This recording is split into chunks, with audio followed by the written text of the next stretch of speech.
나이가 들수록 밥상에 올라오는 반찬의 개수보다 더 중요해지는 것이 있습니다. 바로 밥 한 공기를 맛있게 먹게 해주는 반찬 하나입니다. 젊을 때는 고기며 찌개며 이것저것 푸짐하게 차려놓고 먹는 것이 좋았지만 60대가 넘어가면 이야기가 조금 달라집니다. 많은 음식을 준비하는 것도 번거롭고 한 번 먹고 남은 음식을 계속 버리게 되는 것도 아깝습니다. 그래서 요즘은 반찬 몇 가지만 깔끔하게 준비해두고 그날그날 밥과 함께 조금씩 꺼내 먹는 식사가 오히려 편하게 느껴지기도 합니다. 그런데 이런 식탁에 의외로 잘 어울리는 것이 일본식 저장 반찬입니다. 일본에는 밥과 함께 조금씩 먹는 저장 반찬이 상당히 다양합니다. 우리나라의 장아찌나 조림처럼 한번 만들어두고 여러 끼니에 조금씩 꺼내 먹는 음식들이 많습니다. 오늘 소개할 반찬들도 바로 그런 음식들입니다. 일본 음식이라고 해서 특별한 재료가 필요한 것도 아닙니다. 오히려 우리나라 밥상에 올려놓아도 상당히 자연스럽게 어울리는 것들이 많습니다.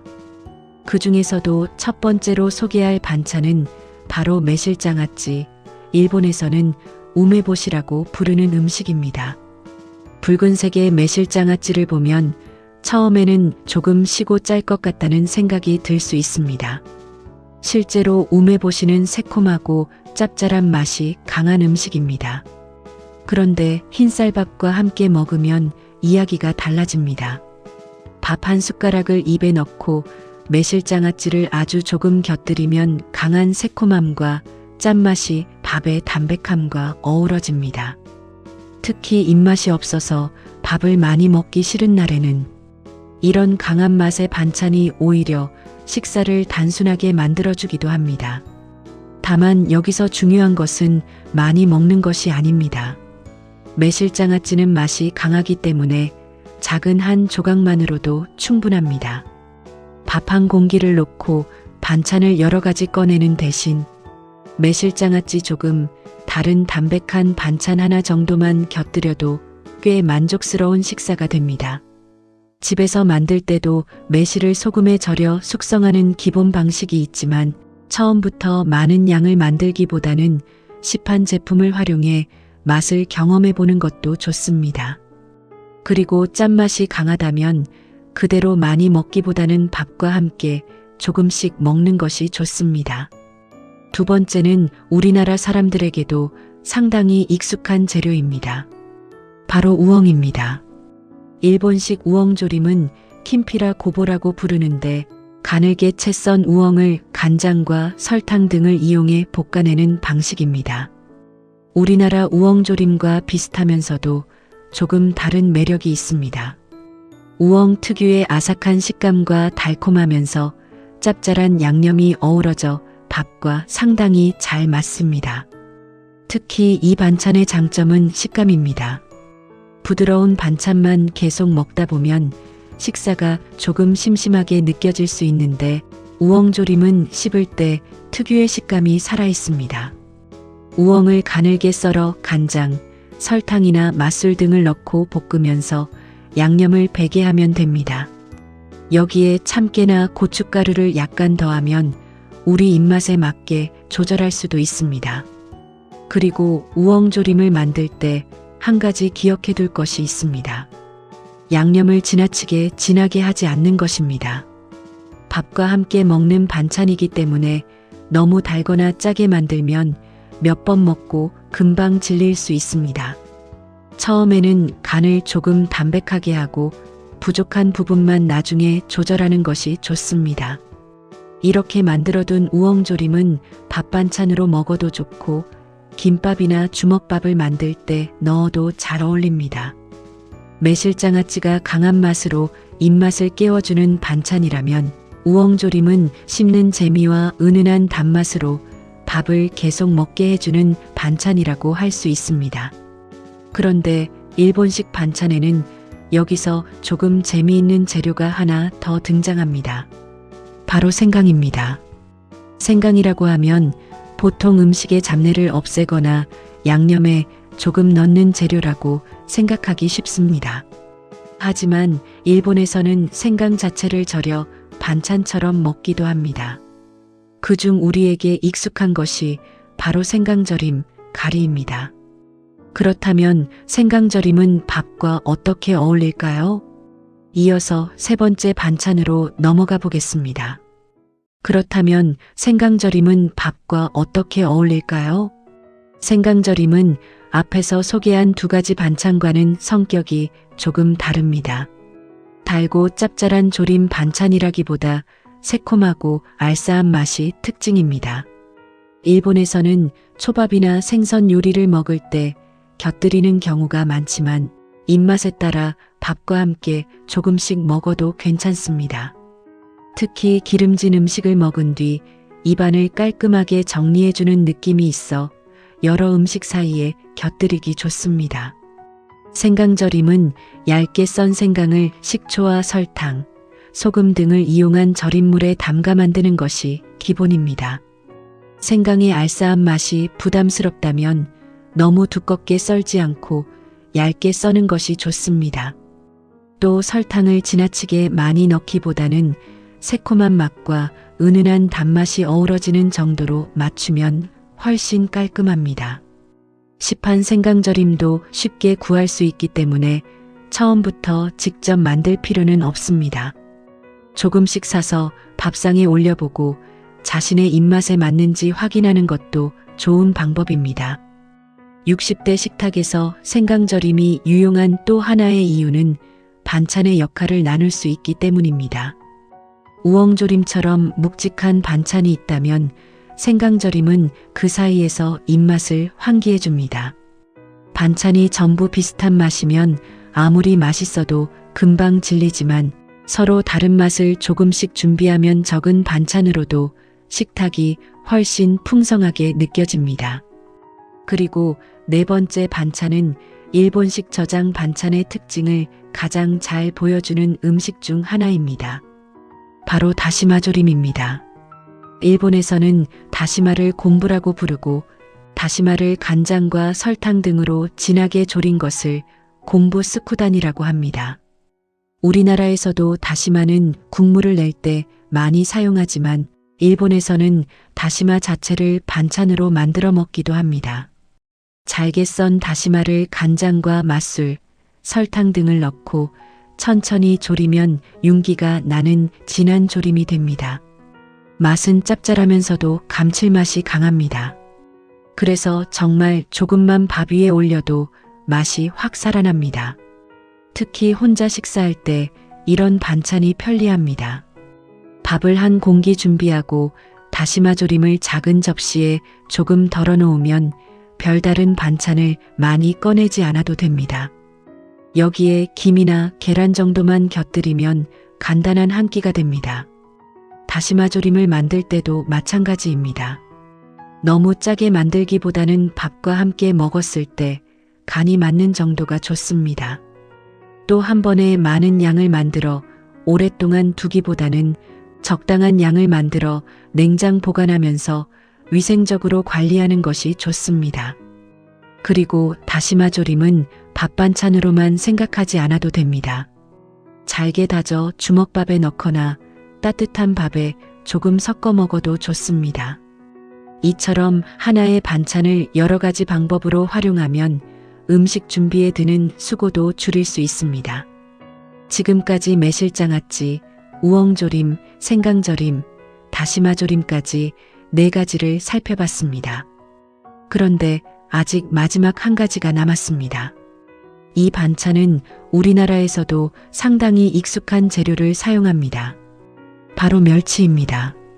멸치에 견과류를 넣고 달콤하고 짭짤하게 볶아낸 반찬은 우리나라 밥상에서도 흔히 볼 수 있습니다.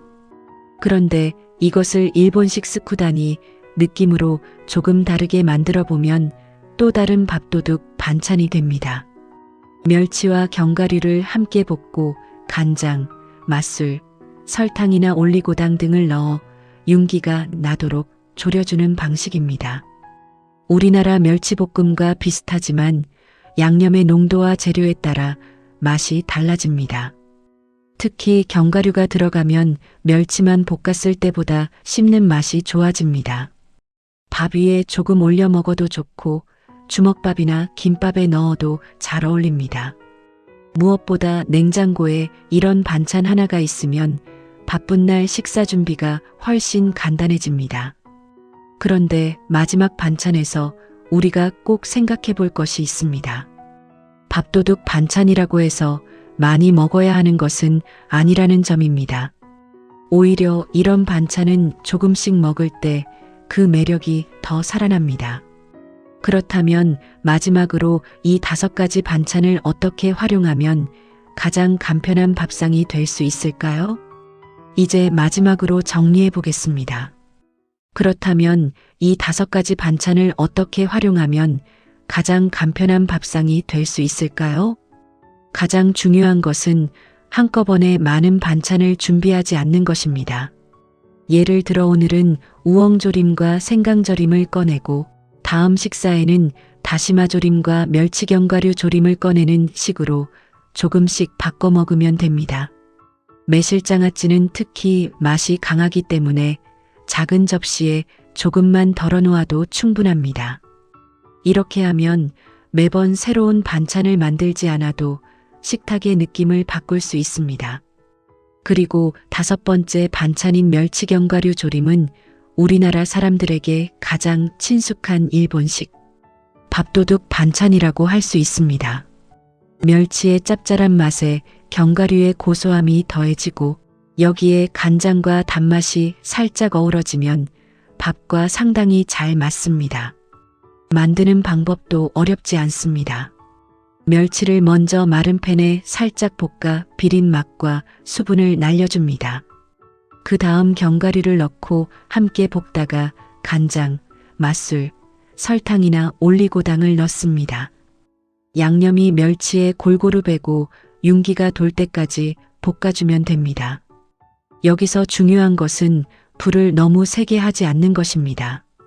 양념에 단맛이 들어가기 때문에 불이 너무 강하면 금방 타버릴 수 있습니다.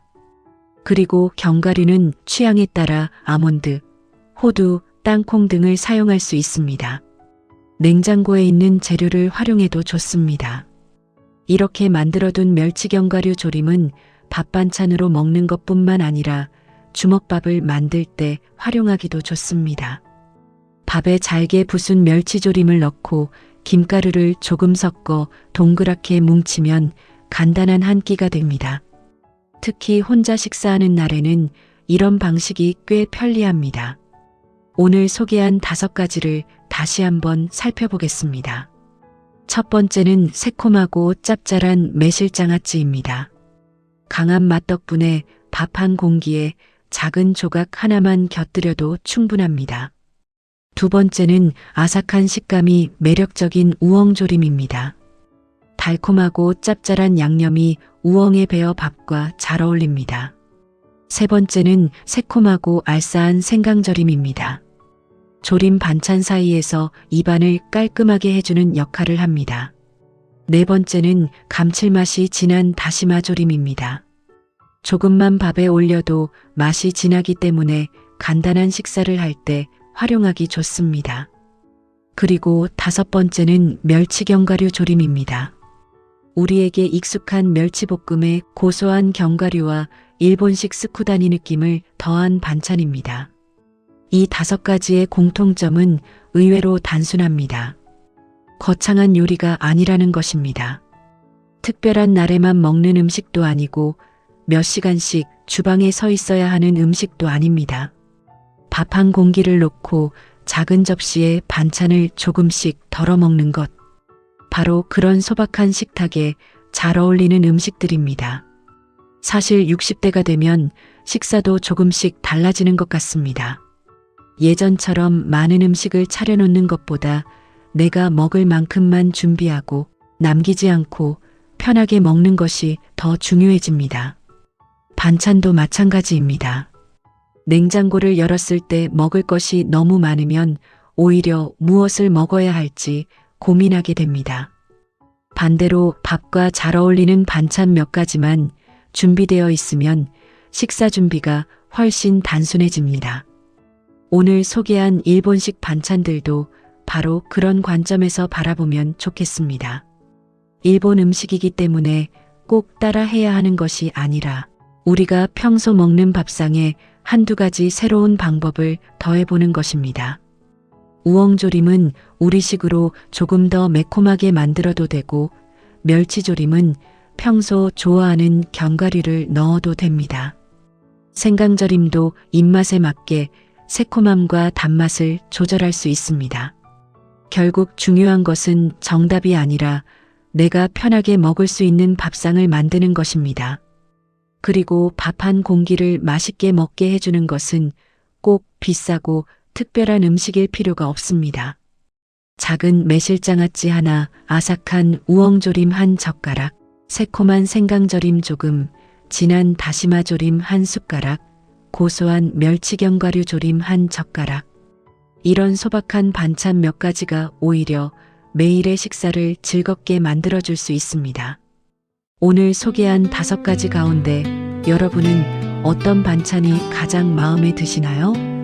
이미 드셔보신 반찬이 있다면 어떤 방법으로 만들어 드셨는지도 댓글로 함께 알려주세요. 다음 식사 때는 냉장고에 있는 재료로 작은 반찬 하나를 만들어 보는 것부터 시작해 보셔도 좋겠습니다. 거창한 밥상보다 편안하게 먹을 수 있는 한 끼.